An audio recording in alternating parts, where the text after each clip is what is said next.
उम्मीदवार सियासी जमात में 3 दिन में शामिल हो सकते हैं। अदालत ने 7 उम्मीदवारों को 15 दिन का वक्त दिया जो कानून के खिलाफ है। इलेक्शन कमीशन ने मखसूस इश्यूज़ का फैसला चैलेंज कर दिया है। सुप्रीम कोर्ट में नजरसानी के लिए दरख्वास्त दायर। 12 जुलाई का फैसला वापस लेने की इस्तदा।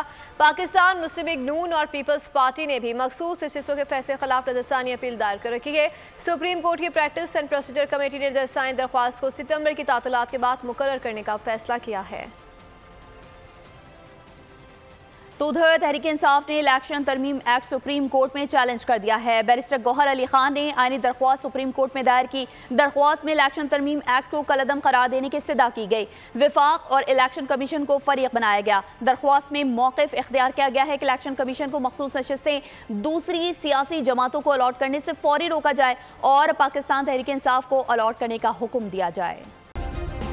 सब्सक्राइब करें और बेल दबाएं ताकि कोई खबर रह न जाए।